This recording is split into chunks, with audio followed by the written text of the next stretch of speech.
Hello students, in this semester I will teach you paper third vector calculus. Vector calculus में जो आपका first chapter है that is multiple product of vectors. First chapter discuss करने से पहले हम कुछ बेसिक्स डिस्कस करेंगे. First we have definition of physical quantity. Physical quantity is any quantity that can be measured. कोई भी क्वांटिटी जिसको आप मेज़र कर सकते हो उसको आप फिजिकल क्वांटिटी कहते हैं. फॉर एग्जांपल लेंथ, एरिया, आप एरिया मेज़र कर सकते हो, वॉल्यूम, मास, किसी बॉडी का मास मेज़र कर सकते हो, टेम्परेचर मेज़र कर सकते हो. These all are physical quantities. इस तरह से जो क्वांटिटी आप मेज़र नहीं कर सकते that are non physical quantities. For example happiness, आप हैप्पीनेस मेज़र नहीं कर सकते. फियर मेज़र नहीं कर सकते. इमोशंस ये आप मेज़र नहीं कर सकते. They come under non physical quantities. Physical quantities को हम दो पार्ट्स में कैटेगराइज कर सकते हैं, scalars and vectors. Those quantities which has only magnitude, जिनका सिर्फ मैग्नीट्यूड होता है, जिनका डायरेक्शन से कोई लिंक नहीं होता, that are called scalar quantities. For example length, किसी बॉडी की लेंथ है, आप किसी बॉडी की लेंथ बतानी हो तो क्या रहेगी, लेंथ इज़ 50 सेंटीमीटर और 60 सेंटीमीटर और 5 मीटर. कितना डिस्टेंस आपने ट्रैवल किया, से 5 किलोमीटर डिस्टेंस ट्रैवल किया, तो जस्ट आप एक नंबर बताते हो दैट इज़ 5 किलोमीटर 50 सेंटीमीटर. तो आपको इस तरह की क्वांटिटी को रिप्रेजेंट करने के लिए जस्ट एक वैल्यू चाहिए, डायरेक्शन से इनका कोई लिंक नहीं है. These are called scalar quantity. इसी तरह से मास है, किसी बॉडी का मास है 50 kg 60 kg, तो जस्ट एक वैल्यू से आप रिप्रेजेंट कर सकते हो कि मास इतना है. आपको ये नहीं बताना कि इस डायरेक्शन में मास इतना है, इस डायरेक्शन में मास इतना है, इस तरह से आप कभी नहीं बताओगे. So that type of quantity came under scalar quantity, जिनका सिर्फ मैग्नीट्यूड होता है. किसी बॉडी का आपने मास करना है, अगर मास मेज़र करना है तो आप चाहे वर्टिकली रखो बॉडी को, चाहे हॉरिजॉन्टली रखो, तो बॉडी के मास पे कोई इफेक्ट नहीं पड़ेगा. डायरेक्शन से मास पे कोई इफेक्ट नहीं पड़ रहा. So it has only magnitude, just आप उसका मैग्नीट्यूड बता सकते हैं. सो दिस इज स्केलर क्वांटिटी. इसी तरह से आपने किसी बॉडी की सपोज लेंथ मेज़र करनी है तो आप चाहे टेप को इस तरह से पकड़े, चाहे इस तरह से मेज़र करें, चाहे इस तरह से मेज़र करें, चाहे इस तरह से मेज़र करें. टेप आपने जस्ट चेंज करके पकड़ी कि इस तरह से आप मेज़र कर लेंथ, आप ले लेंथ ही रहे हैं. आप मेज़र इस तरह से करें या इस तरह से करें, लेंथ सेम ही रहेगी. So length is a scalar quantity. इसी तरह से एरिया है, वॉल्यूम है, जिनके सिर्फ मैग्नीट्यूड होता है. इसी तरह से कुछ क्वांटिटीज़ ऐसी है जिनका मैग्नीट्यूड भी होता है और डायरेक्शन भी होती है. They came under vector quantities. For example force, किसी बॉडी पे आपने फोर्स लगाया, आपने एक बार इस बॉडी पे इस तरह से फोर्स लगाया, एक बार इस पे इस तरह से फोर्स लगाया. से हमने फोर्स लगाया 5 न्यूटन, फोर्स लगाया पर डायरेक्शन अलग थी. फोर्स लगाया, डायरेक्शन चेंज थी, मैग्नीट्यूड सेम था, तो क्या होगा, बॉडी की डिस्प्लेसमेंट सेम नहीं होगी. अगर आप 5 न्यूटन फोर्स लगा रहे हो, किसी बॉडी को पुश कर रहे हो, तो क्या होगा, बॉडी में कुछ डिस्प्लेसमेंट होगी. और आप उसी फोर्स से बॉडी को अगर पुल कर रहे हो तो डिस्प्लेसमेंट डिफरेंट हो सकती हैं, वो सेम नहीं होगी. जैसे कई बार डोर्स पे आप देखते हो लिखा भी होता है पुश और पुल. पुश करना इजी रहता है, कई बार पुश करने में फोर्स कम लगता है, पुल करने में आप पुल कर रहे हो, अगर उसी फोर्स से पुश कर रहे हो और उसी फोर्स से ही पुल कर रहे हो तो पुश कई बार ज़्यादा हो जाएगा, पुल इतना नहीं होगा. सो फोर्स आपका डिपेंड करता है डायरेक्शन पे कि किस डायरेक्शन में आप फोर्स लगा रहे हो, और मैग्नीट्यूड पे भी डिपेंड करते हो कि कितना फोर्स लगा रहे हो. सो ऐसी क्वांटिटीज़ जिनका मैग्नीट्यूड भी होगा, डायरेक्शन भी होगी, these are called vector quantities. Force हो गया, वेलोसिटी हो गई. वेलोसिटी किस तरह से कहते हैं, 5 किलोमीटर पर सेकेंड इन नॉर्थ डायरेक्शन या साउथ डायरेक्शन, जिस डायरेक्शन में आप मूव कर रहे हैं. इसी तरह से acceleration is also a vector quantity. Now we have representation of vector. किसी वेक्टर को रिप्रेजेंट हम किसी लाइन सेगमेंट से कर सकते हैं. से हमारे पास एक ए बी लाइन सेगमेंट है, ये लाइन सेगमेंट ले ली, इसकी डायरेक्शन अगर है फ्रॉम ए टू बी तो इसको हम रिप्रेजेंट करेंगे ए बी और ऊपर एरो. ए बी क्या बता रहा है, A B is a vector जिसकी लेंथ क्या है, मैग्नीट्यूड है ए बी के इक्वल और डायरेक्शन है from A to B. Directed line segment, line segment को आपने डायरेक्शन दे दी, किसी लाइन सेगमेंट को आपने डायरेक्शन दे दी तो वो एक वेक्टर को रिप्रेजेंट करेगा। Here this A B is vector from A to B and इस लेंथ क्या होगी, मैग्नीट्यूड क्या होगा, ए बी। वेक्टर को आप डिनोट इस तरह से करते हो, या तो ए बी वैक्टर है उसके ऊपर एरो से, या फिर स्मॉल ए स्मॉल बी स्मॉल लेटर से भी कर सकते हैं, बोल्ड लेटर से भी कर देते हैं, पर हमारे को बोल्ड लेटर यहाँ पर दिखाना इजी नहीं रहता। कई बुक्स में आपको गिवन होगा कि बोल्ड लेटर से वेक्टर को रिप्रेजेंट कर रहा है, बोल्ड कर देता है वो लेटर को। अदरवाइज आप इस तरह से वेक्टर को रिप्रेजेंट कर सकते हैं, ए बी वैक्टर या फिर स्मॉल ए स्मॉल बी ऊपर एरो। या आप ऑलरेडी स्टडी करके आए हैं वेक्टर्स +2 में, जस्ट एक आपको रिकॉलिंग हो जाएगी।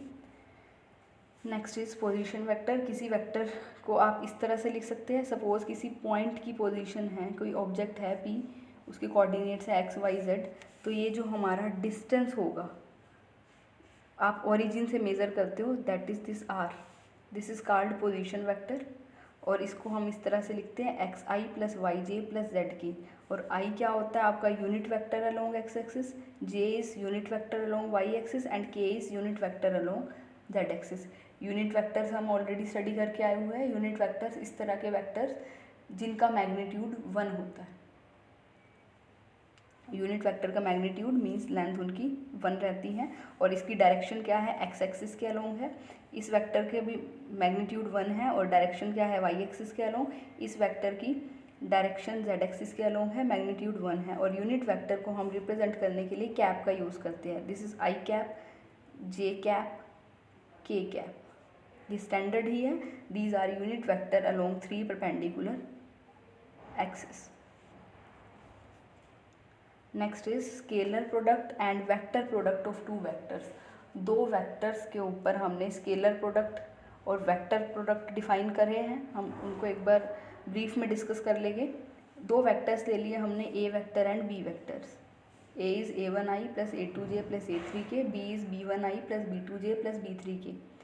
और थीटा इन 2 वेक्टर्स के बीच में हमने एंगल ले लिया। एक वेक्टर हमने ये ले लिया ए, एक वेक्टर हमने बी ले लिया, दिस इज से बी वेक्टर, डायरेक्शन इसकी, इनके बीच में एंगल ले लिया थीटा।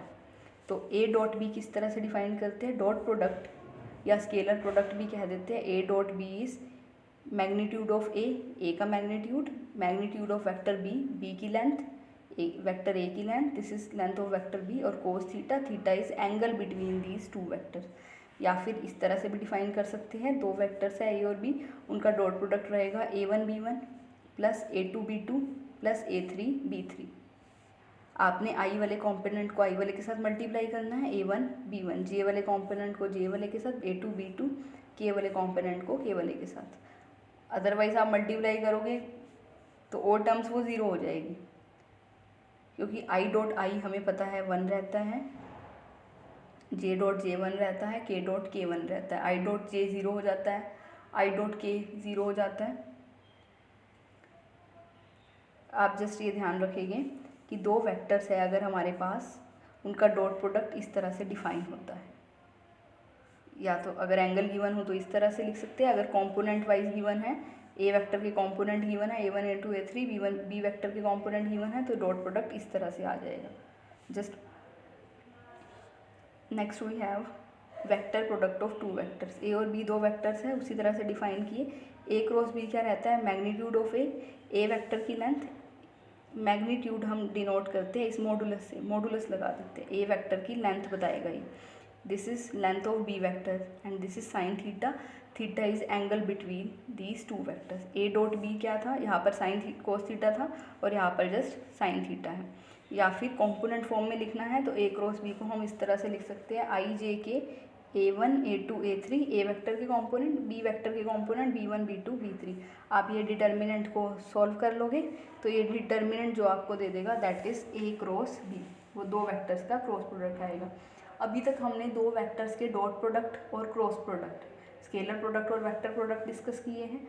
अब हम जो डिस्कस करेंगे दैट इज़ ट्रिपल प्रोडक्ट, जो हमारा फर्स्ट चैप्टर में है वो है दैट इज़ ट्रिपल प्रोडक्ट ये जस्ट बेसिक्स है, ये आप डिटेल्ड में आप अर्लियर क्लासेस में पढ़ के आए हैं, जस्ट आपको ब्रीफ इंट्रोडक्शन दे दिया है सो दैट आपको रिकॉल हो जाए। So chapter 1 is multiple product of vectors. Triple product define करेंगे। 3 वेक्टर्स ले लिए हमने A B and C. A B C 3 vectors हैं। अगर हम ए डॉट बी की बात करें, यहाँ पर आप देखोगे ए डॉट बी क्या आया, एक नंबर आया। इसको सोल्व करोगे ये क्या आएगा, एक स्केलर आएगा।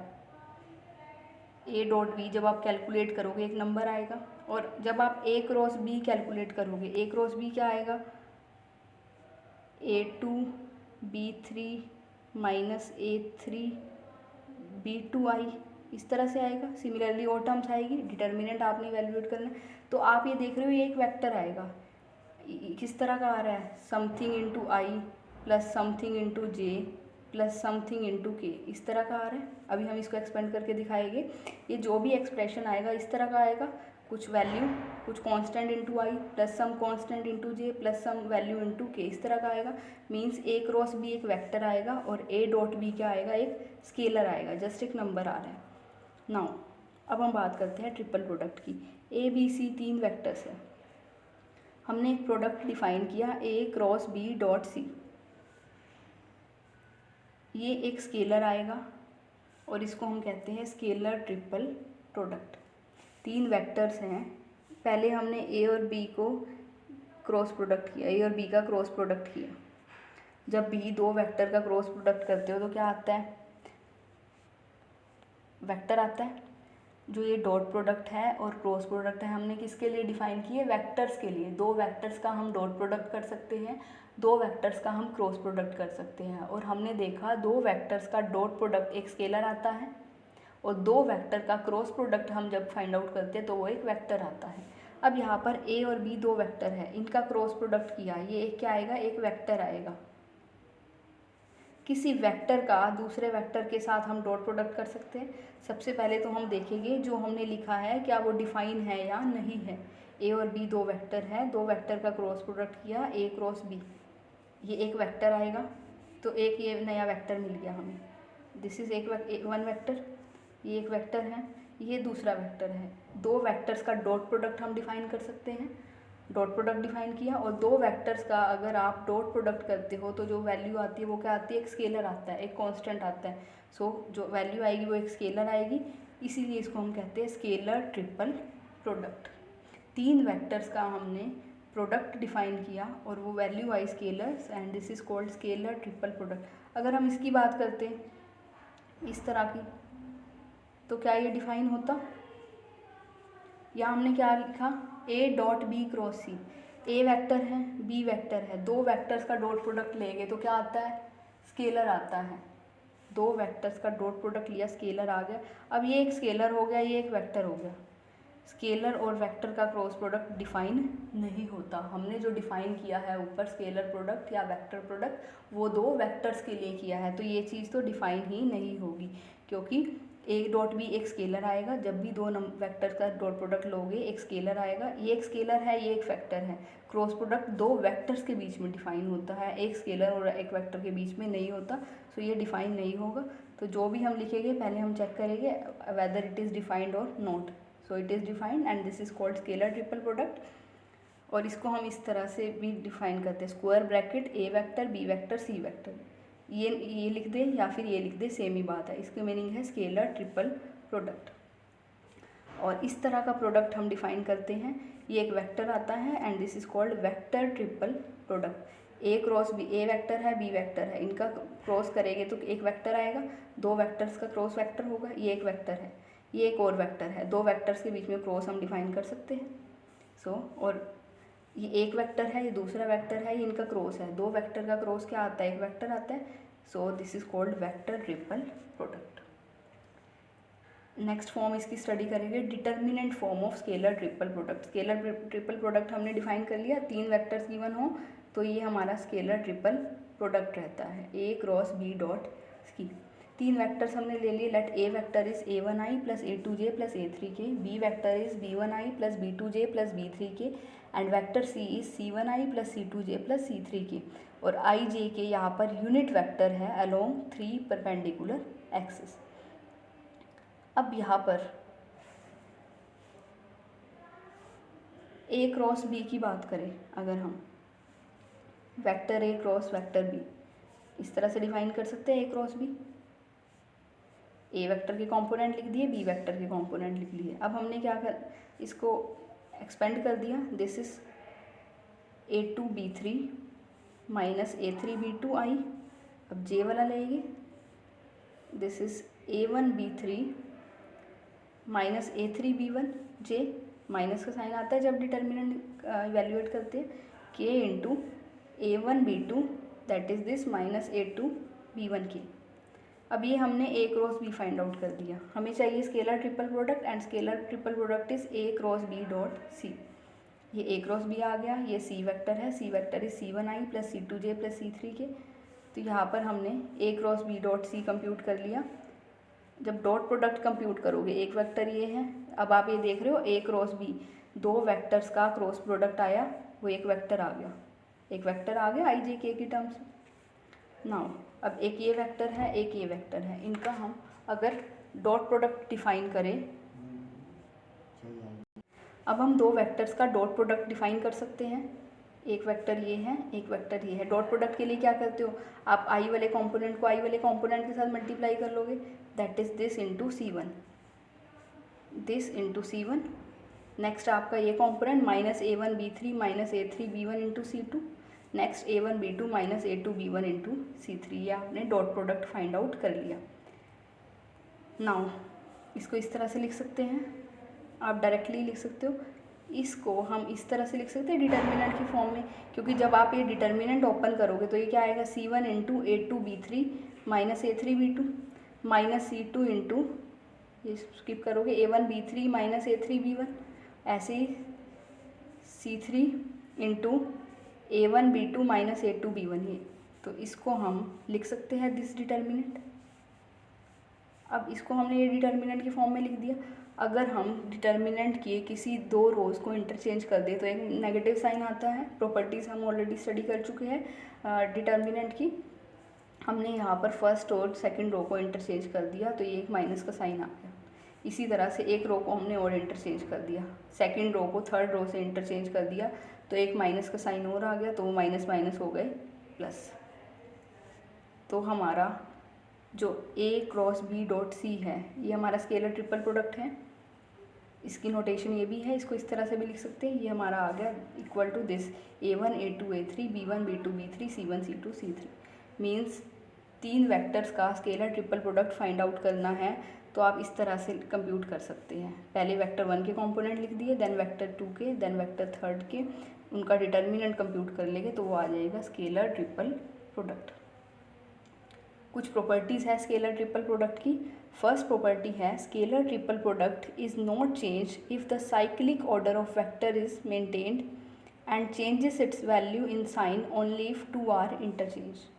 क्या कह रहा है, अगर तीन वेक्टर्स हैं उनका अगर हम साइक्लिक ऑर्डर मेंटेन रखते हैं, साइक्लिक ऑर्डर मेंटेन रखते हैं तो स्केलर ट्रिपल प्रोडक्ट की वैल्यू में कोई चेंज नहीं आता। और अगर किन्हीं दो वेक्टर को इंटरचेंज कर देते हैं तो नेगेटिव साइन आएगा स्केलर ट्रिपल प्रोडक्ट की वैल्यू में। साइक्लिक ऑर्डर मेंटेन करने का मीनिंग क्या है, तीन वेक्टर है ए बी सी, ये ए ले लिया, ये बी ले लिया, ये सी ले लिया, तीन वेक्टर है, हमने एक सर्कल के अराउंड ले लिए। अब ए बी सी ये हैं, हमने ए से स्टार्ट किया तो ये आगे तीन वेक्टर से ए बी सी। अगर हम बी से स्टार्ट करें तो क्या आएगा बी सी ए, अगर सी से स्टार्ट करें तो क्या आएगा C A B. Direction change नहीं करी आपने, तीन वेक्टर्स थे A, this is A, this is B, this is C. A से स्टार्ट किया ए बी सी, बी से स्टार्ट किया बी सी ए, सी से स्टार्ट किया सी ए बी। वेक्टर्स वही है और डायरेक्शन भी वही रही, हम राइट डायरेक्शन में ही मूव कर रहे हैं। सो अगर साइक्लिक ऑर्डर मेंटेन करें मीन्स अगर हम ए बी सी कंप्यूट करें या फिर बी सी ए कंप्यूट करें या फिर सी ए बी कंप्यूट करें तो वैल्यू सेम रहेगी स्केलर ट्रिपल प्रोडक्ट की। पहले ये देखते हैं देन सेकंड पार्ट करेंगे। हमने 3 वेक्टर्स ले लिए A B C. A is a1i plus a2j plus a3k, B vector is b1i plus b2j plus b3k, C vector is c1i plus c2j plus c3k। Now scalar triple product of these vector is defined by 3 vector का scalar triple product हमने define किया है। इस तरह से लिखते हैं हम 3 वेक्टर का scalar triple product. Now A B C की वैल्यू लिख ली, ये हमारी आ गई ए बी सी के स्केलर ट्रिपल प्रोडक्ट की वैल्यू। अब हम लिख रहे हैं बी सी ए। पहले हमने बी लिखा, देन सी लिखा, देन ए लिखा। तो जो फर्स्ट रो होगी वो हमारी क्या हो जाएगी, वेक्टर बी के कंपोनेंट। सेकंड रो हो जाएगी वेक्टर सी के कंपोनेंट। जो थर्ड रो हो जाएगी वो वेक्टर ए के कंपोनेंट। ए बी सी हमारे पास है, उससे हमने उसकी हेल्प से बी सी ए लिख दिया। अब यहाँ पर हमने फर्स्टली सेकंड और थर्ड रो को इंटरचेंज कर दिया, इनको इंटरचेंज कर दिया तो एक नेगेटिव साइन आ गया, दिस इज़ नेगेटिव साइन। फिर एक बार और फर्स्ट और सेकंड रो को इंटरचेंज कर दिया तो अब ये सेम बन गया। तो ए बी सी किसके इक्वल हो गया, B C A. Scalar triple product of A B C is equal to scalar triple product B C A. इसी तरह से हम सी ए बी भी कंप्यूट करें। सी ए बी क्या होगा, वेक्टर सी के कंपोनेंट, देन वेक्टर ए के कंपोनेंट, देन वेक्टर बी के कंपोनेंट। अब यहाँ पर हमने पहले फर्स्ट और सेकंड रो को इंटरचेंज कर दिया, देन हमने एक नेगेटिव साइन आ गया, देन हमने सेकंड और थर्ड रो को इंटरचेंज कर दिया तो एक और नेगेटिव साइन आ गया, नेगेटिव नेगेटिव पॉजिटिव हो गया और ये हमारा सेम बन गया। ये ए बी सी का ही स्केलर ट्रिपल प्रोडक्ट बन गया। So C A B equals to A B C. So हमने ये देखा ए बी सी का स्केलर ट्रिपल प्रोडक्ट इक्वल है बी सी ए के स्केलर ट्रिपल प्रोडक्ट इक्वल है सी ए बी के स्केलर ट्रिपल प्रोडक्ट के। मीन्स अगर साइक्लिक ऑर्डर आप मेंटेन रखोगे तो स्केलर ट्रिपल प्रोडक्ट की वैल्यू में कोई फ़र्क नहीं आएगा। अगर साइक्लिक ऑर्डर चेंज कर दिया, किन्हीं 2 वेक्टर को आपने इंटरचेंज कर दिया, ए बी सी था, अब हमने ए सी बी ले लिया, बी और सी को इंटरचेंज कर दिया तो ए सी बी की वैल्यू क्या आ गई, A1 A2 A3, then C1 C2 C3, then B1 B2 B3। अब यहाँ पर हमने इंटरचेंज कर दिया सेकंड और थर्ड रो को। सेकंड और थर्ड रो को इंटरचेंज करेंगे तो ये नेगेटिव साइन आ जाएगा और ये हमारा आ गया scalar triple product A B C. Negative sign का फ़र्क आ गया। इसी तरह अगर हम बी ए सी कंप्यूट करें तो वो माइनस टाइम बी सी ए हो जाएगा। इसी टाइम सी ए बी को अगर हम सी बी ए कंप्यूट करें तो भी माइनस का डिफरेंस आएगा। मीन्स अगर आप साइक्लिक ऑर्डर मेंटेन करके चेंज करते हो, ए बी सी है, देन बी सी ए कर दिया, देन सी ए बी कर दिया, तो स्केलर ट्रिपल प्रोडक्ट सेम रहेगा। पर आप अगर किसी 2 वेक्टर्स को चेंज कर सकते हो इंटरचेंज, या आपने बी और सी को इंटरचेंज कर दिया, बी सी की जगह सी बी कर दिया तो नेगेटिव साइन का फ़र्क आ गया। ए सी को सी ए से रिप्लेस कर दिया तो नेगेटिव साइन का फ़र्क आएगा। बी ए को ए बी से रिप्लेस कर दे तो भी नेगेटिव साइन का फ़र्क आएगा। ये आप ट्राई करके देख सकते हो सेम इसी तरह से जैसे ये की है, ये आप ट्राई करेंगे। So we can write A B C scalar triple product A B C equals to scalar triple product B C A equals to scalar triple product C A B minus of, अब इन दोनों को change कर दे तो negative का फ़र्क आएगा, इन दोनों को चेंज कर दे तो नेगेटिव साइन का फ़र्क आएगा, इनको चेंज कर दिए तो भी नेगेटिव साइन का फ़र्क आएगा। This is property 1। Second property है the dot and cross product in a scalar triple product can be interchange. कि स्केलर ट्रिपल प्रोडक्ट में आप डॉट और क्रॉस को इंटरचेंज कर सकते हैं। ये डॉट है, ये क्रॉस है, आपने पोजीशन चेंज नहीं की। ए फर्स्ट पोजीशन पे है, बी सेकंड पोजीशन पे है, सी थर्ड पोजीशन पे है। यहाँ पर भी ए फर्स्ट पोजीशन पे है, बी सेकंड पोजीशन पे है, सी थर्ड पोजीशन पे है। आपने जस्ट डॉट और क्रॉस को इंटरचेंज किया। यहाँ डॉट है या क्रॉस है, डॉट की जगह यहाँ क्रॉस लगा दिया, क्रॉस की जगह यहाँ डॉट लगा दिया। तो हम प्रूव करेंगे कि हम डॉट और क्रॉस को इंटरचेंज कर सकते हैं। नाउ अभी हमने पढ़ा कि अगर scalar triple product A B C find out करें या B C A find out करें या C A B find out करें, सेम आता है। नाउ ए बी सी के स्केलर ट्रिपल प्रोडक्ट को क्या लिख सकते हैं आप, A cross B dot C. B C A scalar triple product को क्या लिख सकते हैं, B cross C dot A. Definition है ये। स्केलर ट्रिपल प्रोडक्ट हमने जब डिफाइन किया ए बी सी, वो किसके इक्वल होता था, A cross B dot C. इसी तरह से scalar triple product B C A किसके इक्वल होता है, B cross C dot A. अब हमें पता है ये तो इक्वल होता है, A B C equal to B C A, तो राइट साइड भी इक्वल हो जाएगी। जब ये लेफ़्ट साइड इक्वल है तो राइट साइड इक्वल हो जाएगी, राइट साइड इक्वेट कर दिया। नाउ इसको हम इस तरह से लिख सकते हैं, डॉट प्रोडक्ट की प्रॉपर्टी होती है ए डॉट बी को हम बी डॉट ए लिख सकते हैं। आप दो वेक्टर्स लीजिए, आप ये फाइंड आउट करेंगे, दो वेक्टर्स लीजिए, एक वेक्टर ए ले लो a1i a2j a3 के, एक वेक्टर बी ले लो b1i b2j b3 के। A dot B find out करोगे तो क्या आएगा, a1 b1 plus a2 b2 plus a3 b3। ऐसे ही B dot A find out करो तो क्या आएगा, b1 a1 b2 a2 b3 a3, same आएगा। सो ए डॉट बी को हम बी डॉट ए लिख सकते हैं, बट ए क्रॉस बी को बी डॉट ए के इक्वल नहीं लिख सकते, वहाँ वैल्यू चेंज हो जाती है। बट डॉट प्रोडक्ट कम्यूट करते हैं तो हमने यहाँ एक वेक्टर ये है, एक वेक्टर ये है, बीच में डॉट है तो इनको इंटरचेंज कर सकते हैं। पहले हम इस वेक्टर को लिख सकते हैं, देन हम इस सेकंड वेक्टर को लिख सकते हैं। सो ये हमारा आ गया A cross B dot C equals to A dot B cross C. यही हमें प्रूव करना था, जस्ट हमने यहाँ पर ये यूज़ किया। ये तो डेफिनेशन ही है, ये हमने प्रॉपर्टी 1 यूज़ की। जब ये लेफ्ट साइड इक्वल है यूजिंग प्रॉपर्टी 1 तो राइट साइड भी इक्वल हो गई, और इसको हमने क्योंकि डॉट प्रोडक्ट कम्यूटेटिव होता है तो इस तरह से लिख दिया। Next is third property, scalar triple product is 0 when 2 of the 3 vectors are equal.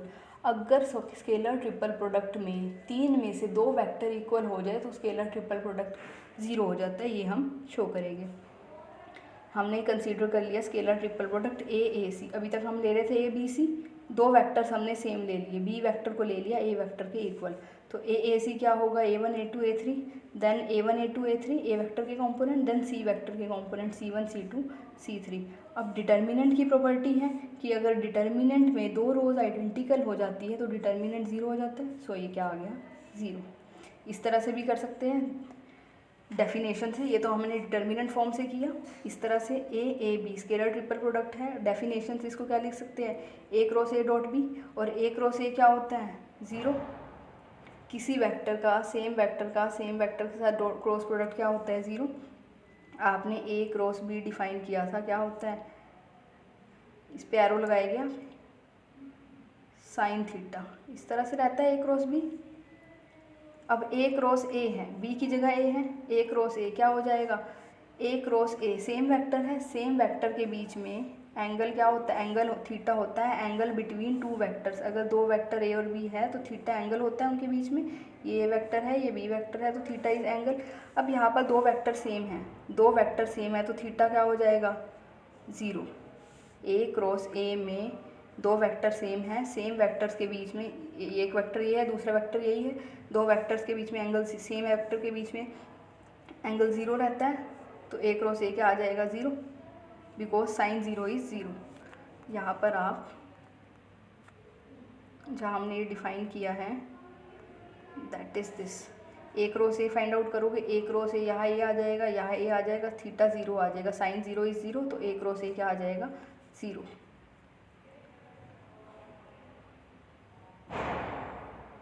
So A cross A 0 vector का किसी के साथ भी डॉट लोगे तो क्या आएगा, 0। डिटर्मिनेंट फॉर्म से भी कर सकते हैं, इस तरह से भी कर सकते हैं। Next property, scalar triple product is 0 when 2 of the 3 vectors are parallel. 3 vectors जो हमारे हैं ए बी सी, अगर इन 3 वेक्टर्स में से कोई 2 वेक्टर्स पैरेलल हो जाए तब भी स्केलर ट्रिपल प्रोडक्ट क्या हो जाता है, 0। 3 वेक्टर्स हैं ए बी सी, हमने ले लिया ए और बी पैरेलल है, ये ए वेक्टर है ये बी वेक्टर है, पैरेलल ले लिया। दो पैरेलल वेक्टर्स के क्या प्रॉपर्टी होती है कि अगर दो वेक्टर पैरेलल है तो उनकी डायरेक्शन तो सेम रहेगी, मैग्नीट्यूड डिफरेंट, दो अगर पैरेलल वेक्टर है उनकी डायरेक्शन सेम रहेगी, मैग्नीट्यूड डिफरेंट हो सकता है। तो अगर दो वेक्टर पैरेलल है तो हम एक वेक्टर को दूसरे का मल्टीपल लिख सकते हैं, स्केलर मल्टीपल लिख सकते हैं। This is the property of parallel vectors.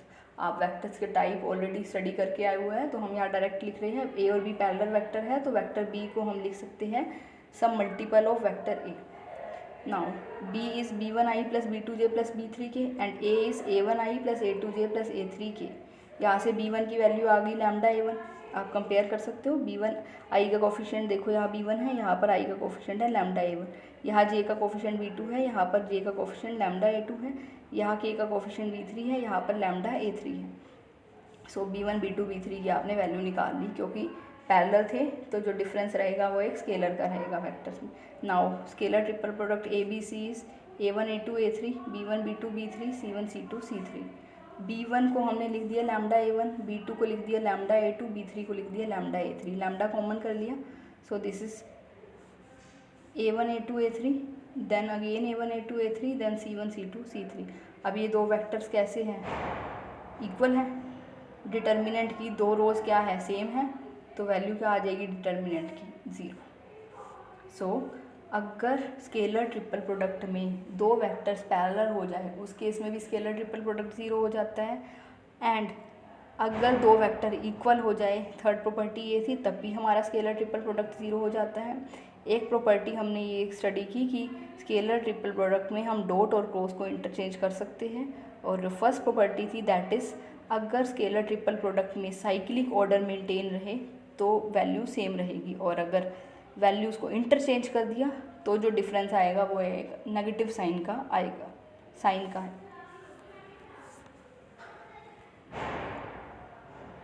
Next lecture में इसी कंटिन्यू करेंगे। Thank you.